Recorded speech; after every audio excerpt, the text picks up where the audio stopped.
A ver, cuando pensamos en la independencia de Sudamérica, siempre nos vienen a la cabeza los mismos nombres, ¿verdad? Son los grandes protagonistas. Pero como en toda gran historia, hay héroes en la sombra, figuras clave cuyo genio estratégico fue, bueno, absolutamente decisivo.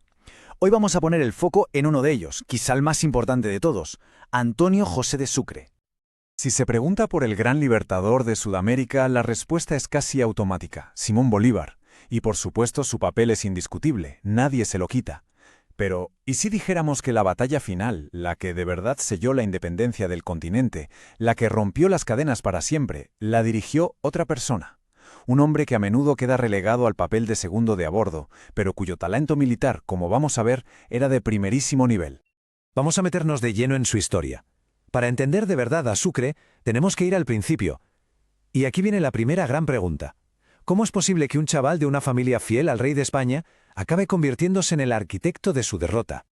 Y es que, ojo a esto, Sucre no venía de cualquier sitio. Nació en una familia de las de toda la vida, con un largo historial de servicio a la corona española. De hecho, su propio padre era teniente del ejército real. Así que imaginemos la escena. Con solo 15 años, el chaval decide unirse a los rebeldes. Esto no era una simple pataleta de adolescente, no. Era una ruptura total, un portazo a la tradición familiar y además jugarse el cuello en una época en la que un error te costaba la vida. Un riesgo brutal.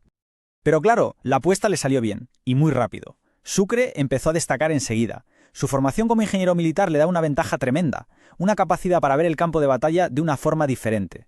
Tanto es así que para 1820 su talento era tan obvio, tan innegable, que el mismísimo Bolívar, el líder supremo, lo nombra su jefe de Estado Mayor. Se convirtió, en pocas palabras, en su mano derecha, el hombre que hacía posibles las ideas más atrevidas del Libertador. Y es justo aquí, en este punto, donde la historia de Sucre da un giro de guión. Aquí es donde el brillante ayudante se quita el D y se convierte en el estratega que gana la guerra. Su leyenda militar está a punto de nacer. Y a partir de ahí, su ascenso es sencillamente imparable. Es como una escalera hacia la gloria. Primero, la batalla de Pichincha, luchando literalmente en las faldas de un volcán cerca de Quito, con la que libera lo que hoy conocemos como Ecuador.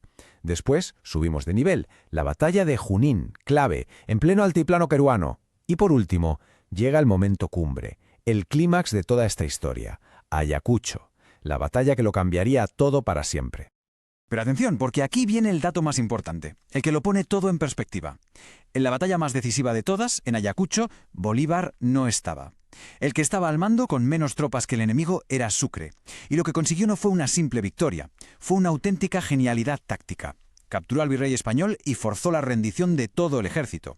Ayacucho no es una batalla más en la lista, es literalmente el cao final, el golpe de gracia que terminó con 300 años de dominio español en el continente. Y lo que hizo después de esta victoria tan aplastante nos dice mucho sobre quién era Sucre. Pensemos que estas guerras eran increíblemente crueles. Pues bien, él, en lugar de buscar venganza, redacta unos términos de rendición que todo el mundo consideró generosos, incluso humanitarios. Era conocido por ser un tipo modesto, honesto, y lo demostró en su momento de mayor gloria. No quería aniquilar al enemigo, quería construir la paz. Y eso, en aquella época, era algo realmente fuera de lo común. Claro que ganar la guerra es una cosa y construir la paz es otra muy distinta. Las medallas y las victorias en el campo de batalla pronto dieron paso a los quebraderos de cabeza de la política. El general victorioso se iba a enfrentar ahora a un reto para el que quizá no estaba preparado: levantar una nación de la nada. Resulta que, tras liberar la zona del Alto Perú, sus habitantes decidieron crear un país nuevo, y para honrar al Libertador lo llamaron República de Bolívar, que hoy conocemos como Bolivia. ¿Y a quién eligieron como primer presidente? Pues a Sucre, claro. Pero lo curioso es que las crónicas dicen que aceptó casi a la fuerza, a regañadientes. Él se sentía soldado, no político, pero su sentido del deber pudo más y, bueno, aceptó el cargo. Y aquí vemos una de las grandes paradojas de su vida. Es increíble, ¿verdad? El mismo hombre, que en el campo de batalla era decisivo, que ganaba una y otra vez, en el despacho presidencial se topó con una oposición feroz, le pusieron zancadillas por todas partes. El general, que fue aclamado como un héroe libertador, terminó herido en una revuelta y tuvo que dimitir. La conclusión es clara: ser un genio militar no te convierte ni mucho menos en un político de éxito.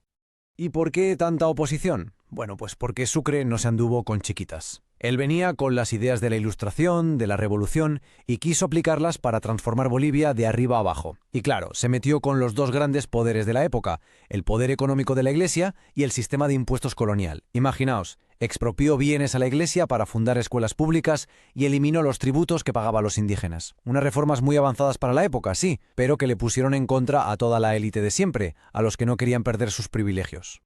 Y con esto llegamos al capítulo final de su vida. Y es, sin duda, el más oscuro. Su caída política va a ir de la mano del derrumbe del gran proyecto de Bolívar, ese sueño de una gran Colombia, de una Sudamérica unida. La situación se volvió simplemente insostenible. Por un lado, la oposición interna explotó en un motín en el que casi lo matan, le dejaron gravemente herido, y por si fuera poco, Perú invade el país, porque no veían con buenos ojos la influencia de Bolívar y la Gran Colombia en su frontera. Así que, acorralado por enemigos dentro y fuera, a Sucre no le quedó más remedio que tirar la toalla y dimitir.